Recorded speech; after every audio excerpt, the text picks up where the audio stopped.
How can I believe in something I can't even see? And what about science? Does it mean faith isn't real? It's okay to have questions. Actually, it's good to have questions. This series is about asking the hard questions and discovering a faith that makes sense. Well, hey, everyone. There's this concept or this thing I have with our student ministry that I'm always saying, you'll hear me say this if you spend enough time around me, where we want to be able to have the deep conversations with you on the couch. And I think of it like a house. But you can't have those deep conversations on the couch if you never come through the front door. And so you guys have come through the front door. And we've been in this series on science and faith for the past 3 weeks. This is week number 4. And now it's time to have the serious conversation on the couch. You guys have had questions for us that you've been submitting over the past few weeks.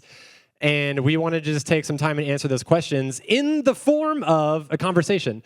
Mark and I, if you don't know, this is my friend Mark. Hello. He's preached in here a couple of times, but is also just around. And this is someone who challenges me, who inspires me with your faith, your wisdom, how you critically think, how you approach your faith, and just the way that the world works and why. And we have had the pleasure of having many awesome conversations on the couch, figuratively and literally speaking, over the past few years. So I figured we could just have that now in front of you guys so you could see what it looks like. There might even be some things we disagree on. I hope so. Yeah, and that's okay. And so we just want to take these questions just one by one and just talk about them with you guys here, and we hope that it's a blessing to you and that you can lock in. Yeah. So any other thoughts or anything you want to add to that before we get going? No, let's kick it off. Let's go. Okay, cool. Well, the first question that we got submitted in this series was, let's see, if matter cannot be created or destroyed, how did God create things out of nothing? Now, this is a great question. And by the way, if you're taking notes on these, then this is a great time to just take notes and write your thoughts down or even more questions, and we'll be available. But immediately, I'm reminded of that Latin phrase, ex nihilo.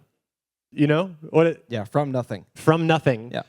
In Latin, and that's just sort of how we were always taught that everything was created. It was created spontaneously out of nothing. This is a good question. How do you reconcile this? Yeah.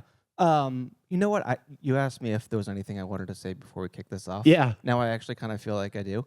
So I'm gonna pretext this answer with there's an assumption that Christians agree on this type of stuff. Yeah. And that's just not true. So there's a whole bunch of theories in Christianity around Genesis 1, 2, and 3. And there's a whole bunch of theories around where we came from in science that scientists disagree on. So just know, where I'll give you my opinion where I'm at right now. I hold a lot of these things not super tightly. I believe them. And it's my current understanding, but it constantly evolves and it changes over time, and it has Evolves. Yeah. Yeah. Okay, so and that's okay. It's okay. Yeah, wrestle with this stuff. Dude, I always thought that if I didn't adhere to a certain set of beliefs, I wasn't a good Christian, or I was, going to hell or all that stuff. And it wasn't until I realized that's not the case. You don't have that pressure and that stress weighing on you, whether you question these things or not.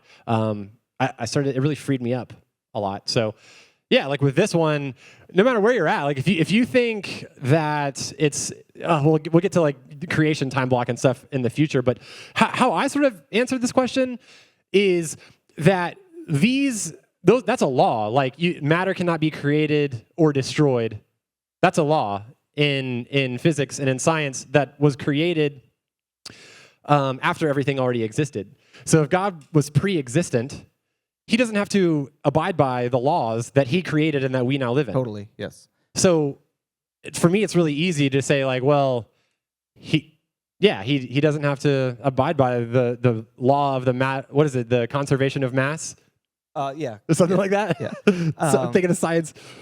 But he doesn't have to abide by that because he existed before it existed.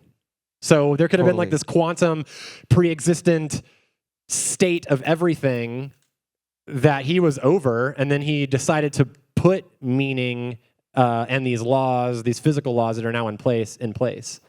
Totally. So we would understand that God is outside of the system that he created, right? Right. But also in science, the Big Bang had a start. Right? So all of Newton's laws are specifically bound to the matter that exists within that Big Bang. So what we're saying with this, right, that matter cannot be created or destroyed out of nothing, this same exact predicament that I would say Christianity has is the same predicament that scientists have. There's no difference. Right? There has to be a start on both sides. Yeah. So, basically just I trust that God, it's kind of like a game. And not to say that we're in simulation theory or anything like that, but if we were operating in this world, like you said, there's a creator outside of that world that is not necessarily bound to the rules within that game. Yes. Yeah. Okay. Well, let's move on. If God, this is the second question we got, which is a doozy and a classic.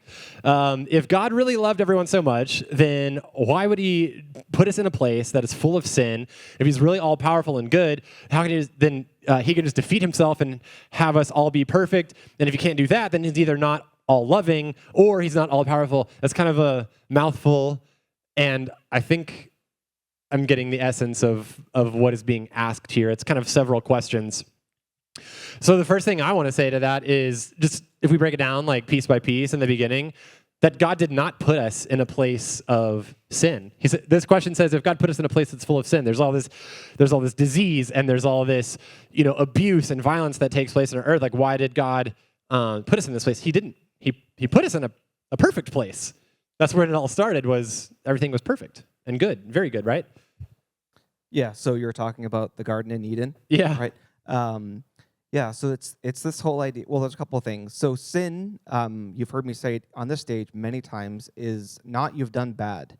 Sin is the failure of vocation. It means that God has given you a job to do and you didn't do the thing.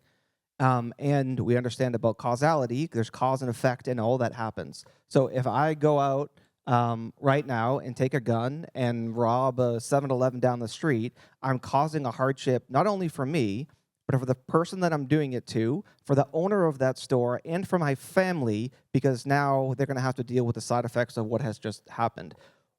That we don't live in isolation by ourselves. When we sin, it actually affects everybody around us and everything around us. And that's really what we're getting at here. So I have the ability to do good and to do evil. And through that, I'm choosing good. Sometimes I don't. God is saying, you sinner. Yeah, God is saying, I'm giving you an out. That out is, I'm going to come to you in the form of Jesus. And I know the system that you're wrapped up in with failure of vocation and sin, and I'm going to give you a path forward to get out of that system. And I'm going to be the very thing that's going to allow for that, and that is, how we all say that we're saved by the blood of the Messiah, and that really is how to live your life truly as a human being, and that's what the Bible is getting at. Yeah, it's following the example that Jesus set in his perfect existence on this planet. Totally, yeah.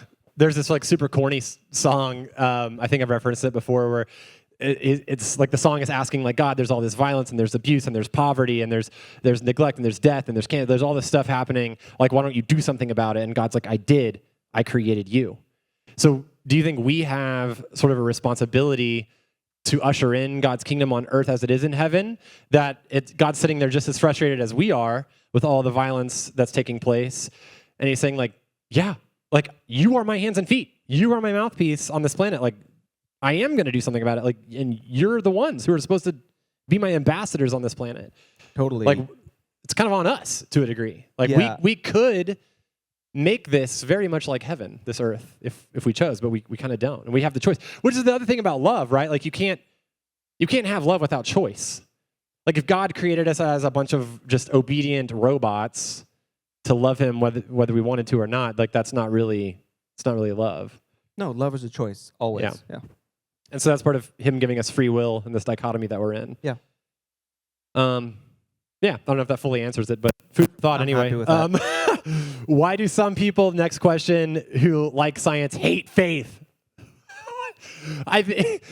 So some people who like science love faith. There's a lot of good examples we've used in this series of top scientists who have faith in God, Jesus, and the Bible, and trust it. I think what this question might be asking is that why do they have a problem? And I think that it's because scientists believe in things that they can prove. There's this empirical process of a hypothesis and testing and proving and repeating that is fundamental to science. And you can't, like, faith gets to a point where you can't do that fully. But weirdly, so does science. So I don't know. Faith and science should love one another.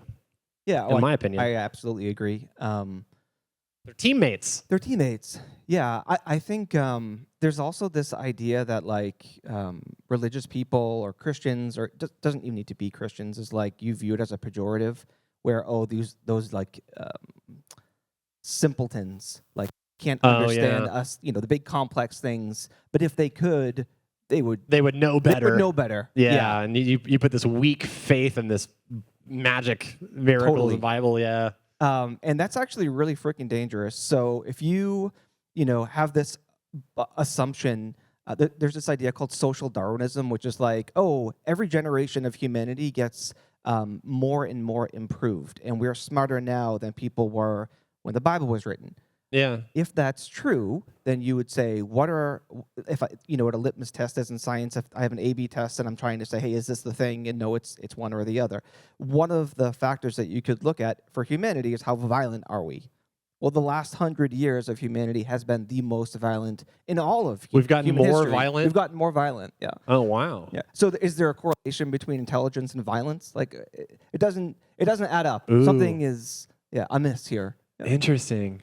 Dang. Well, I don't know. What's it? Faith and science, man, and violence. Yeah. Oh yeah. Did we answer that question? Maybe? I think so. Basically, they don't have to hate each other. Yeah, I will Be also, friends. I will also say like a lot of like super atheist scientists, like Richard Dawkins, for example, that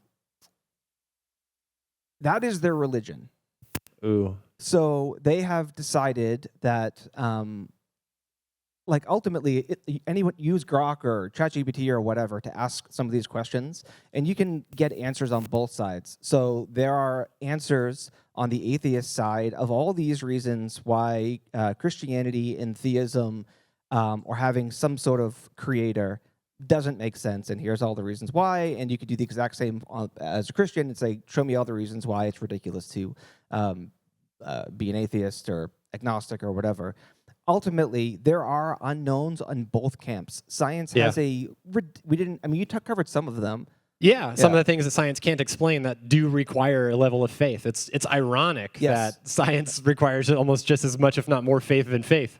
Or than Christianity, I should say. Yeah, and in school, so you're sitting through biology, and there's a level of biology and physics that you're going to learn in high school, and they don't tell you all the ugly gaps in these theories. But then you go to college and even beyond, and you realize, this is not nearly as buttoned up as I thought that it was. Yeah, it's not. Yeah. This next question is just more practical, and it just says, how can I stay in a godly mindset in my daily life and not forget and go back to my old habits? I like this. I actually did a little research on this. I had heard there's like this 21-day habit formation thing you might have heard of, or maybe 30 days to form a new habit. It's actually not true. In 2009, psychologist Dr. Philippa Lally and her team at University College London published a major study on habit formation.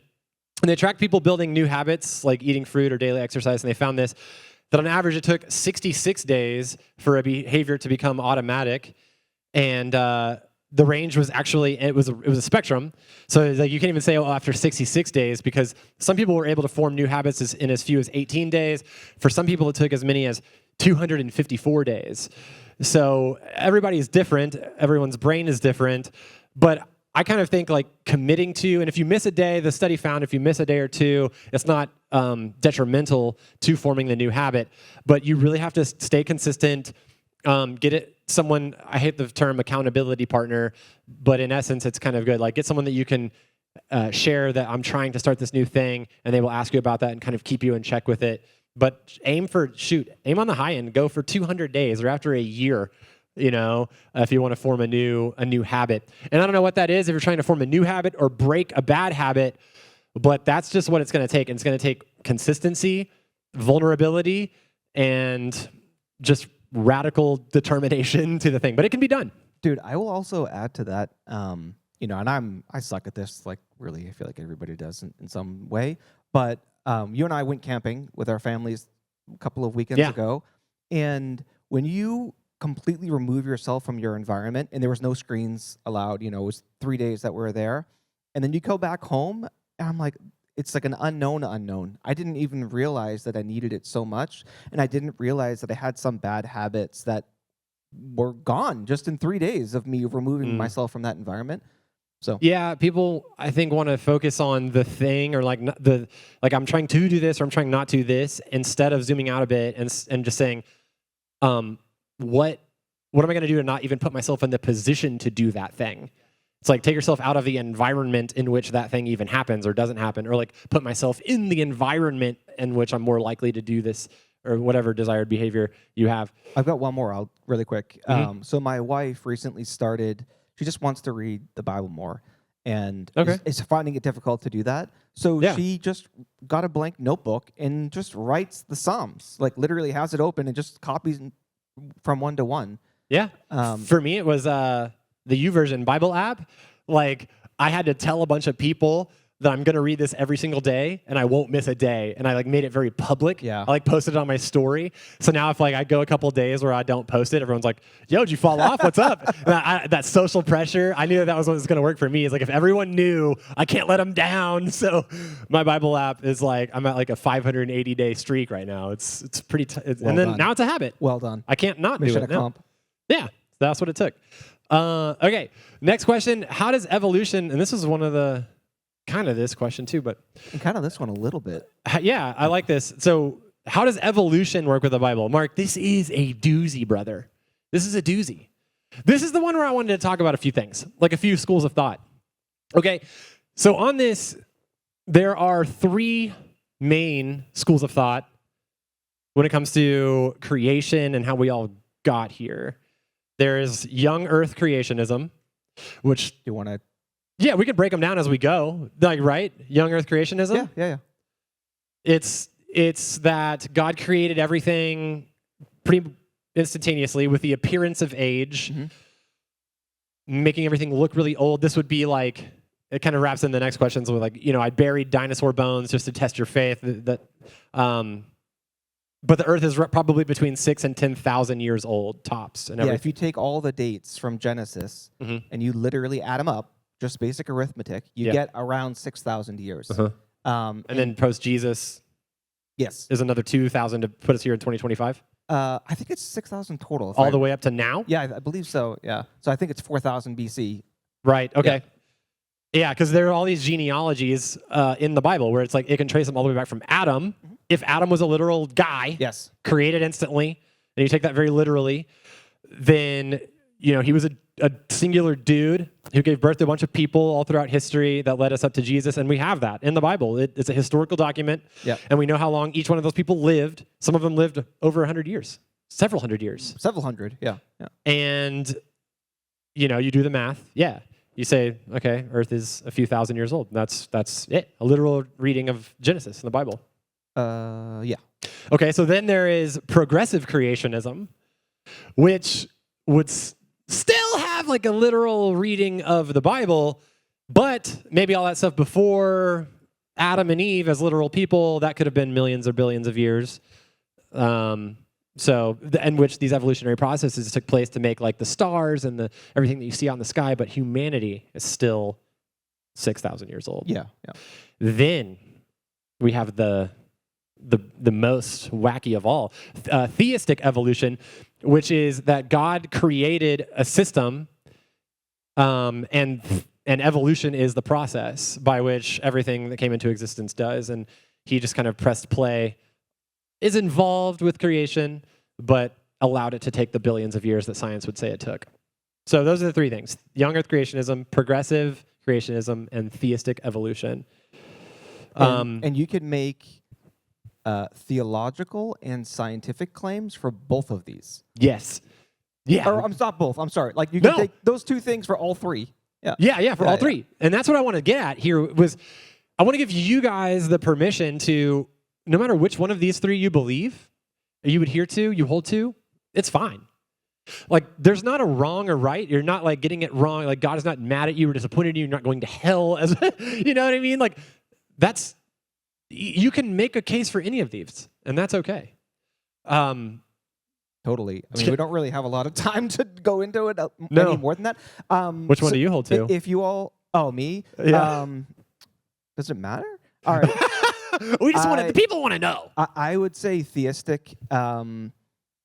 I would say really probably none of those. Some mix of all? Maybe not really. It would be closest to theistic evolution. So if you were here a year ago, I did Genesis 1, 2, and 3, and it's called functional creation, where you're viewing Genesis 1, the first creation account, completely distinct from the creation account in Genesis 2 and 3. The first creation account is God establishing a function that's specifically tied around the ancient Near East understanding of agriculture and all the pieces to have human life. In Genesis 2 is the historical like specifics around Adam and Eve as actual human beings who lived in this place, the Garden in Eden. That is this precursor to Israel. So pretty much the idea that the story that you learned in elementary school, you not kick that thing out the door. Yeah. It's not young Earth creationism. I actually have like scientific problems with macroevolution, is what it's called. So the idea that we evolved from like a primordial soup. It's common ancestor. Like you can literally use GPT when you go home and you can see all the holes that are there. There's a PhD guy, Stephen Meyer, that I know you've read some. Yeah, He's been on Joe Meyer. Rogan a whole bunch.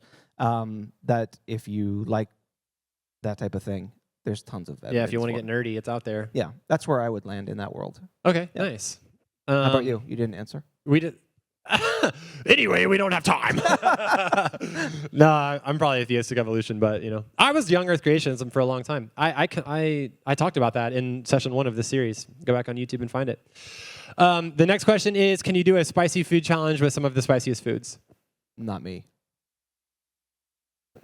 Has nothing to do with anything, but yeah, my answer is yeah, dude. I will. I have before. I've eaten Carolina Reaper. I've eaten the ghost chili. I'll do it, bro. Didn't that ruin your a week? For a solid 48 hours, Okay, I was pretty rough. Yeah.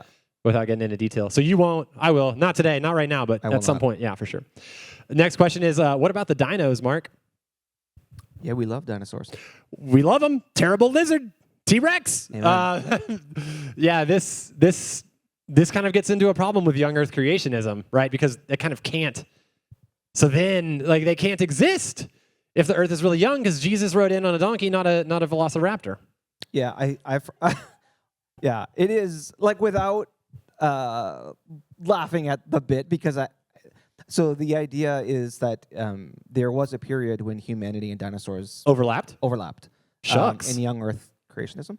Okay. Yep. I digress. So, and that there's a few examples that you could say, oh, that's actually a dinosaur that they're describing in the Bible, in the Hebrew Bible. The behemoth, or the Leviathan, and the behemoth, and things like this. Yeah. It's like a brontosaurus, essentially. Yeah, it said it had the tail like a cedar tree, and the cedars at that time were 200 feet tall and huge. It can't be a hippo. So what is it? Yeah. Their tails are tiny. I mean, that's an unknown. So maybe it is. So you could make a case for either. You can. Sacagawea. Yeah. Okay, crazy.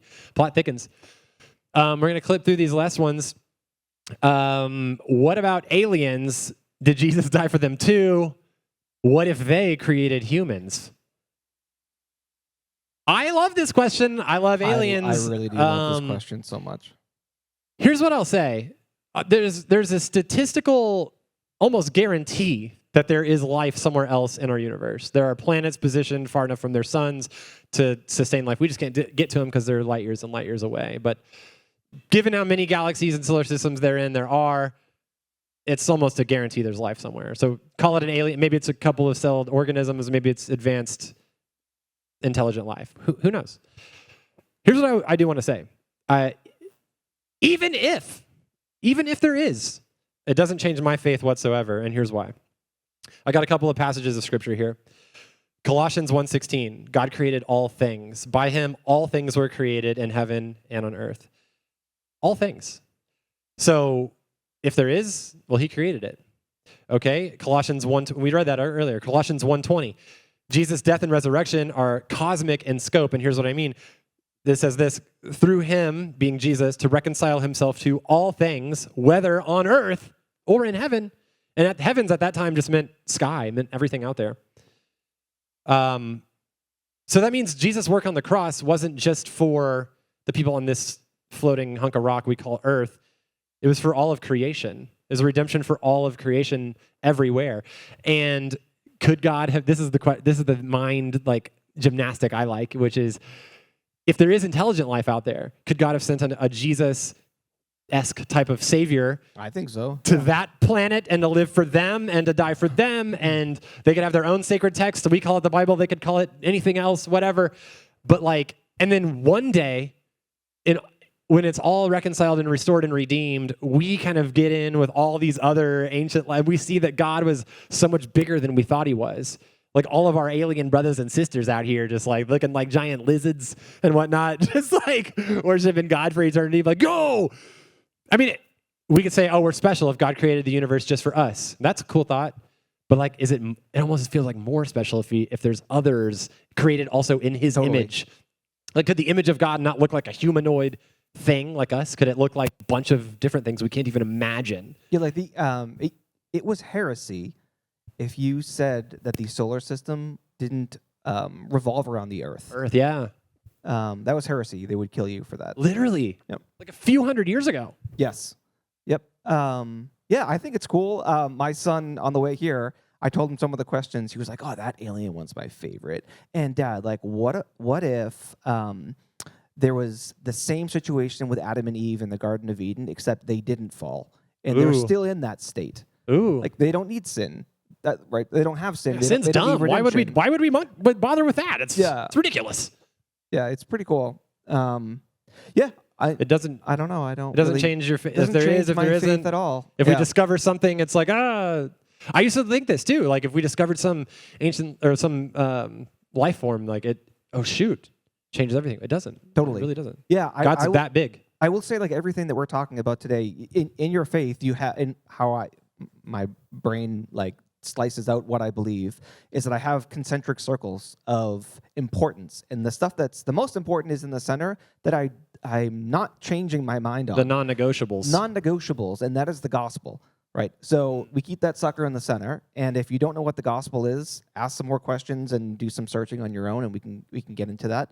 But the things that are on these outer concentric circles are like this. I don't. Yeah, you hold them with loose hands. I heard with loose hands. Yeah, right. If I'm wrong, okay, it doesn't change ultimately my faith in any way, who I am as a human being, or how I live my life. Yeah, that's good. I like that. And the last part of this question: what if aliens created us? There's actually no genetic or fossil or biochemical evidence. Ancient astronaut theory is what it's called. The ancient astronaut theory. Yeah, but there's no evidence to support this, that we've been engineered by some extraterrestrial. But even if we were, who created them? Yeah. God, if God's the creator of all of it, then he created the aliens who created us, so God's still the creator. I don't care. It's I don't think it's true. We can't prove it, but even if it was. We're out of time. We had two last-second questions be submitted today. One was, how does science and faith combine? I think we've kind of answered that. And then the last one is, how did all of Adam and Eve's children not have genetic mutations in their kids since they populated the earth from one family? Talking about incest. Dang. I presume. I believe so. Yeah. Do you have a quick answer to that? 20 seconds? Well, incest causes genetic mutations, for sure. Yeah. So if you are viewing it as young earth creation, you need to say that God provided a mechanism that their DNA was spared so that they could spread their family around the earth. Without mutation. Without mutation, yeah. Which you could do. You could do it. Or if there are other people beyond Adam and Eve. Whereas Adam meaning mankind or humanity, not just a guy. It's a Hebrew Which word. actually is what the word Adam means. Right. It just means humanity. Yeah, it doesn't actually mean. Could refer to a whole group of people. Yeah. Not just one specific guy. Yeah, and if you want more of a robust answer, just go rewatch the creation series that I did. Yeah. Mm-hmm. Yeah. Dude, thank you. Yeah. Thanks for the time. Thank you guys for listening. Yeah, give them. That's it for today and for this series. We start a new series next week called Start Here on the Greatest Commandment, which is love God, love people. We hope you'll be back next Sunday. Love you guys. Have a great week. Bye.